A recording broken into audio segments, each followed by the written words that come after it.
Hey Warcraft, it's me, the one and only Retera. You know, I was thinking to myself a little bit about Warsmash. I thought it was interesting to kind of sit and think for a little, have a little break, looking back on things, you know. And I was thinking to myself about that, and it was really interesting because I was thinking about how, when I look back on it, like early on, you know, at this point, I would say Warsmash is probably about 3.5 years old. It really is a term, as a name for something.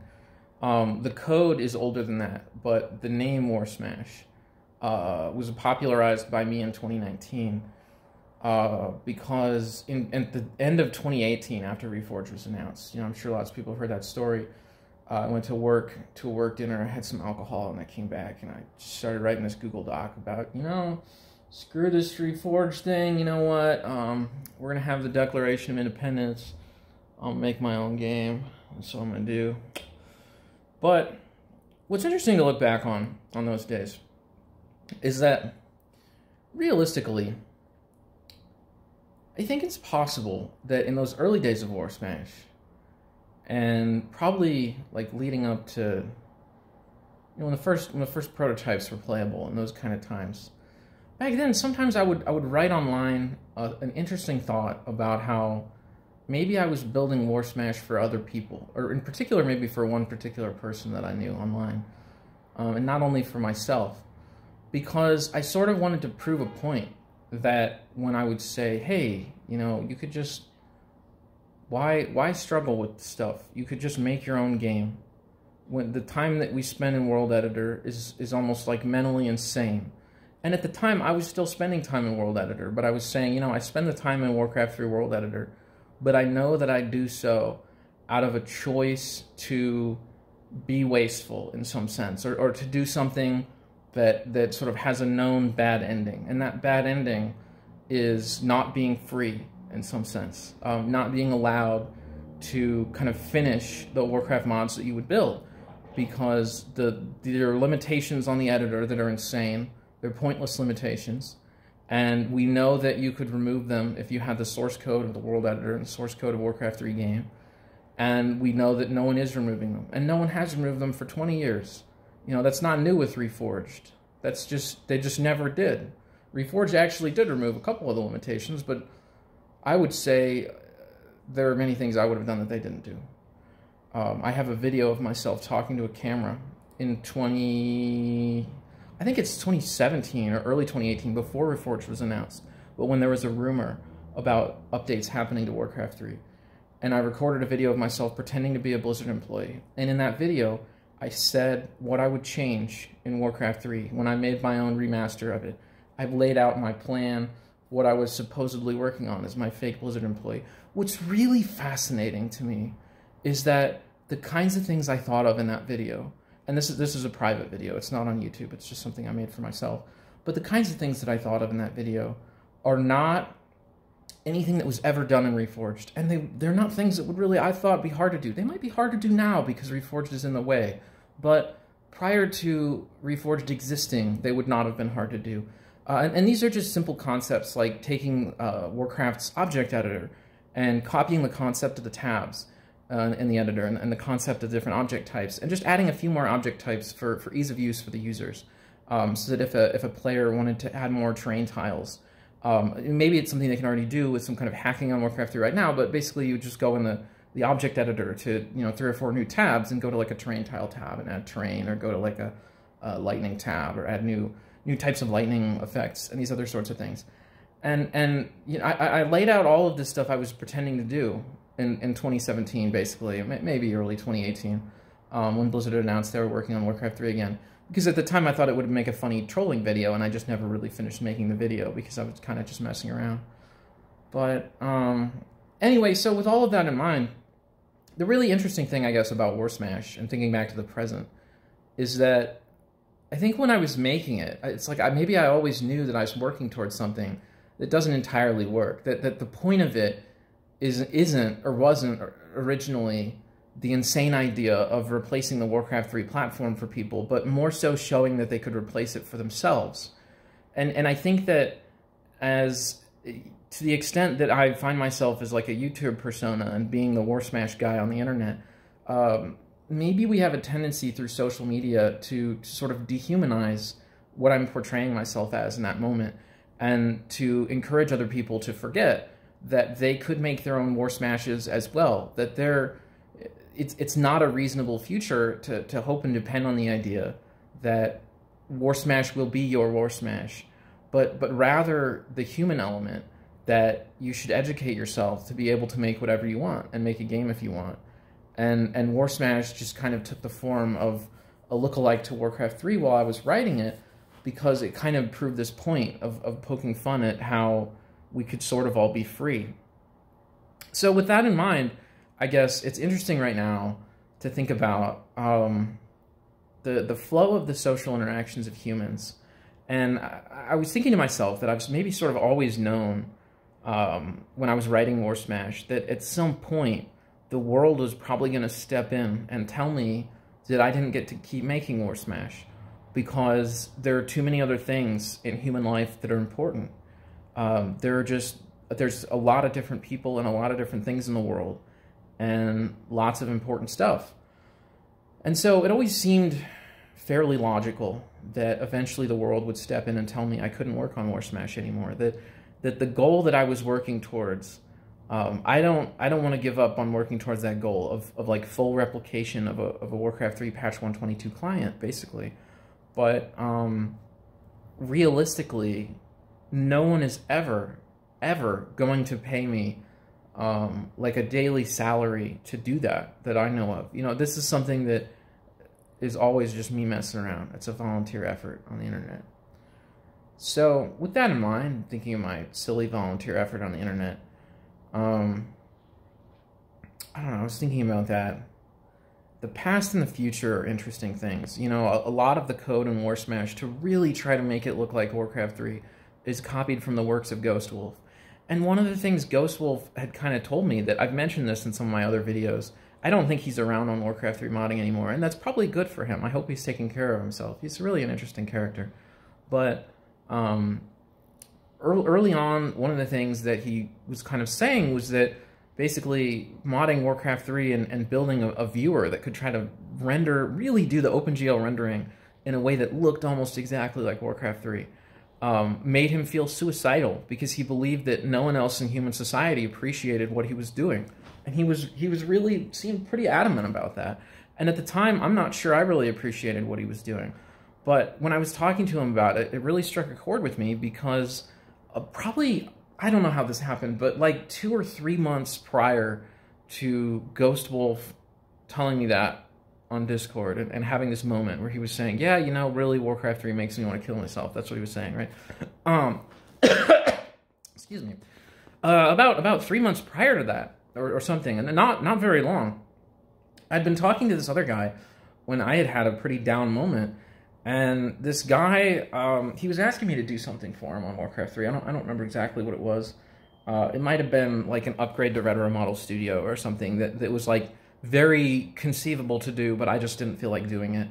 And like I was telling him that he should just do it himself, and he was kind of pushing back against this. And at some point talking to this guy, I forget exactly how the conversation went there on Discord, but I think it must have been really late at night. You know, this might have been one of those like 1 a.m. or 3 a.m. things where I was sitting there messaging people when I should have been asleep. And I basically told the guy, I was like, dude, if you can't educate yourself how to update the program and like liberate your mind and just do it yourself and be a free person and have that good life, then why don't you just kill yourself? And like, it was really odd to me that I had that horrible moment. And after I said that, I was like, you know, that's a terrible thing to say. Like, I was just being really negative to this guy, because I just didn't, I don't know. I just hoped that people would do their own work and stuff. And why should I have to work for them? But it was weird. It was weird to me that within a very short time span after that, I was talking to this guy, Ghostwolf, who just really, he was like, I should probably kill myself because Warcraft. And I was like, no, you shouldn't. That's retarded. But I didn't say it that way. I didn't say that's retarded at the time. Really what I did say is that my realization in modding Warcraft is that even when what I was doing was stupid, or that I was building things that no one else on Earth would ever appreciate, I was okay with that because I believed from the beginning that that's what I was doing. And I feel like maybe it's the same with Warsmash, so maybe that's kind of why I'm mentioning all this. And that in some regard, like, I always kind of believed that when I'm building Warsmash, I have to be ready for society or for the world or something to step in and tell me that I'm not allowed to keep working on it anymore because there's something else more important in my life. You know, I don't know what that would be. I don't know what form that would take, but the world is filled with things like that where they, there's just a lot of people, a lot of things. So I think that's why with Warsmash, kind of differently from other like game projects that I've built, I tried to play it a lot while I was building it. I just let myself have a ton of fun. And a lot of times I wasn't in a place where I had a camera or a microphone to really share the technology development going into that, but I was still able to screen record the playing of Warsmash and share that and maybe play some cool music along with it. And so I don't know, I think that's been a lot of fun for me. But it's interesting to think about. Yeah, I don't know when the world is going to step in and tell me that I can't keep working on it. But it's an interesting world. And I'm not sure, I don't know, have I proved my point?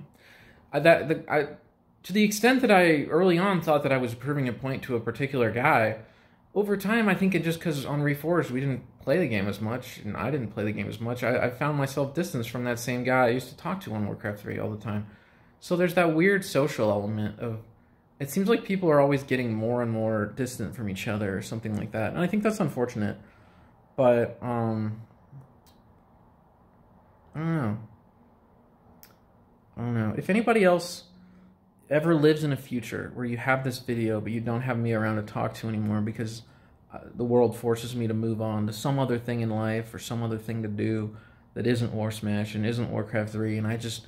You know, you look at like Magos or even Ghostwolf today and some of these other people on Warcraft 3 that have created technologies that people still use. They're not accessible. You can't go find the human behind those technologies and talk to them. They've left and they're gone. And I think it's maybe...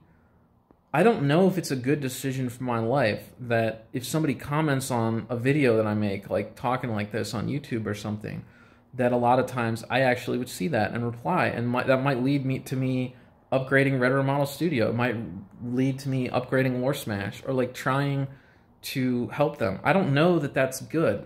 There's an interesting shift in people over time, and something I've sort of realized is that if you look at like Retera Model Studio users group Discord, there's a bunch of people there that are really cool and they're having a lot of fun and they help each other. I've seen a lot of good in that group of people. And it's interesting to me when people assume that that is because of me, especially in some of the earliest months following Reforged. I remember somebody saying they wanted a model request to get done. And somebody replied and said, well, maybe you could just ask Retera to do it. And then the guy was like, no, because I don't want a Reforged model. I want a classic Warcraft 3 model. And it's like one of those really interesting examples, right? Where like the use of Retera Model Studio was becoming synonymous with these people that were making Reforged models, even though, you know, from 2011, there are code comments from 2011 in the Retera Model Studio codebase. So from 2011 until 2020, for basically 9 years, I was working on Retera Model Studio when it had little to no support for HD Reforged models. So I have all of that, and if you look at even now in like all of 2020, all of 2021, all of 2022, in the 3 years since then, that people have done tons of Reforged modding, if you think about 3 times that much time spent with the program doing only SD content, that's like roughly my investment in the Retera Model Studio project, right? Like, there's no human on Earth who's spent as long modding Reforged with Retera Model Studio as the time that I spent modding Warcraft 3 The Frozen Throne with that same code base, but a little bit earlier, not quite as developed version of it.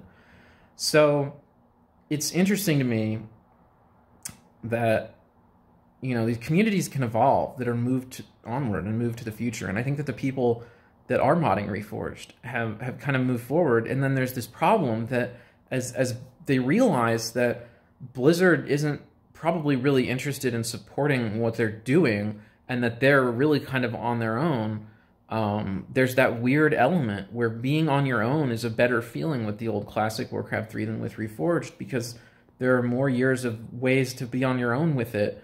Whereas Reforged kind of has these little sticklers in it, like popcorn effects and face effects, where like the only way to really enjoy that in when you're previewing your art asset, or when you're really displaying it, or when you're experiencing it, is through the official Warcraft 3 client. And so when that breaks, you're just kind of stuck. And so, you know, I've talked to some people where I said, well, maybe they could try to use Warsmash as their solution, as, you know, build an HD Reforged Warsmash to try to cover for if there's a future for them where Warcraft 3 can't be what they want, like Warcraft 3 Reforged can't be what they want. And I want to be that free. I would like to encourage them to be that free, to free their minds.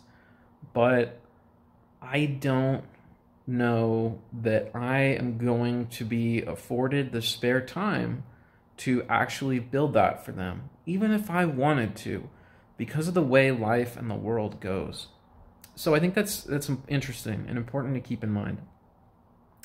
If there was ever somebody who wanted to be a software contributor to where Warcraft 3 is today and where it's going, I think that because a lot of the people who really would mod Classic Warcraft 3 probably already got really turned off by the release of Reforged. It seems like what I see now is that a lot of the people working the hardest on modding still in Warcraft 3 are the people doing the Reforged HD modding. And it just seems like at some point Blizzard is going to rip the bottom out from under them. And I guess that hasn't happened yet. You know, maybe there's some data to show that's a little bit paranoid. You look at patch 135, I've hardly played it, so I'm not really in the know. And the word that I've heard is that it fixed some of the things I didn't really think Blizzard was going to fix in this new patch cycle. So, you know, I mean, maybe Blizzard doesn't just want to, like, rip the bottom out from under those guys. But it's important, I think, for them to be aware that Blizzard could, if there was a financial incentive. So it's interesting. And I guess maybe a takeaway from that, if somebody's just watching this and hanging out, is that if you were going to be a software contributor and to try to help the people that mod Warcraft 3 today, it might not be something I want to do, but maybe what you would enjoy doing is trying to figure out how to display the Reforged mouth movements, and how to display the Reforged particle effects, you know, from the face effects and the popcorn effects technologies, in an OpenGL open source environment. And you could try to do that, you know, maybe there's like in Retera Model Studio as a test bed, if you just fork that and see if you can get a single character at a time. And if you figure it out, eventually you could try to do Warsmash with, you know, a whole little field of units and the terrain and stuff like that. But if somebody figured those out, I think it would become much more reasonable to talk about the idea of Warsmash as a solution for the HD modders. But until then, it's like they're always going to be missing something.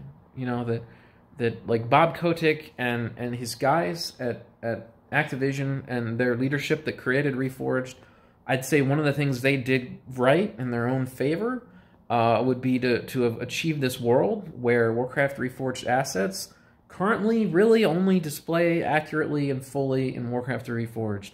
And the technology to display them is infernally complicated enough that it would be hard-pressed for anybody else to emulate that display in some other program.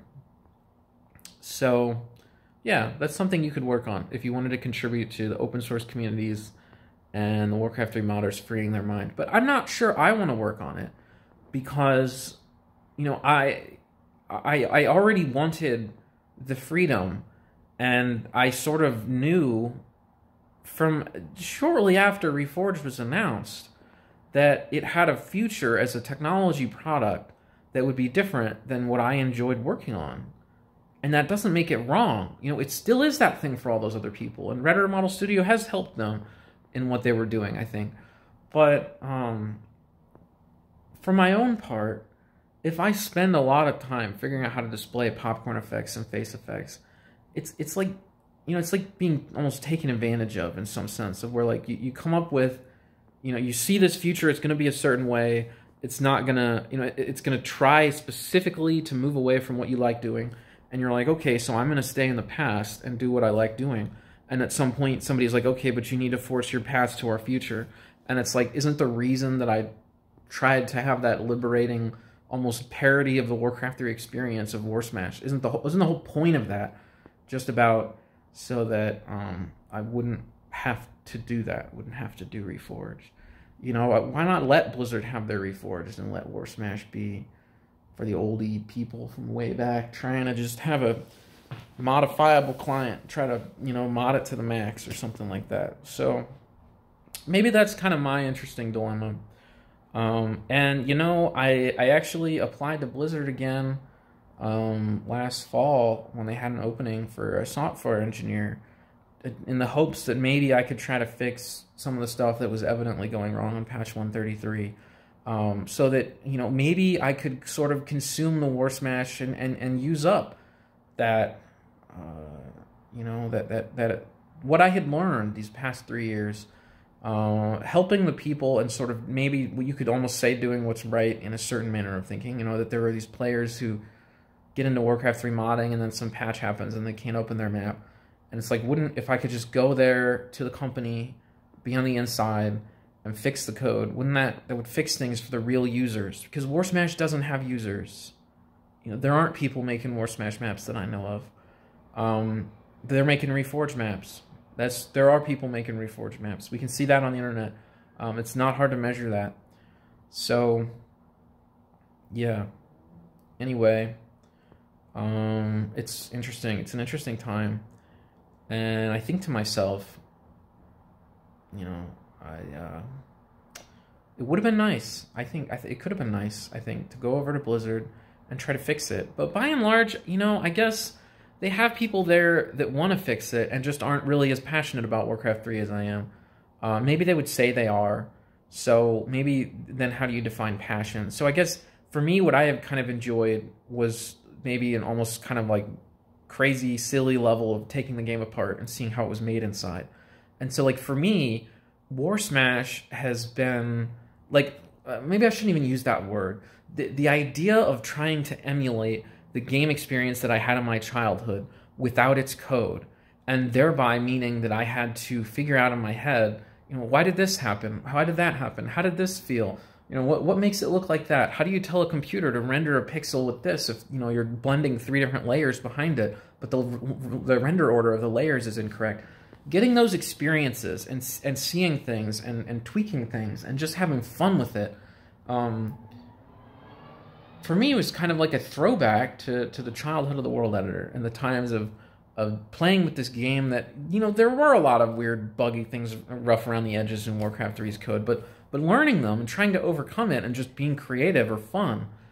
And so in that sense, I think that I've succeeded at enjoying the journey on Warsmash. I guess that's what I'm saying with that. But anyway, knowing that I did learn more things, I thought maybe it would be great to help a Blizzard. But you know, I didn't even get like a phone call from them. I don't know. There's something they want. That's not a guy like me.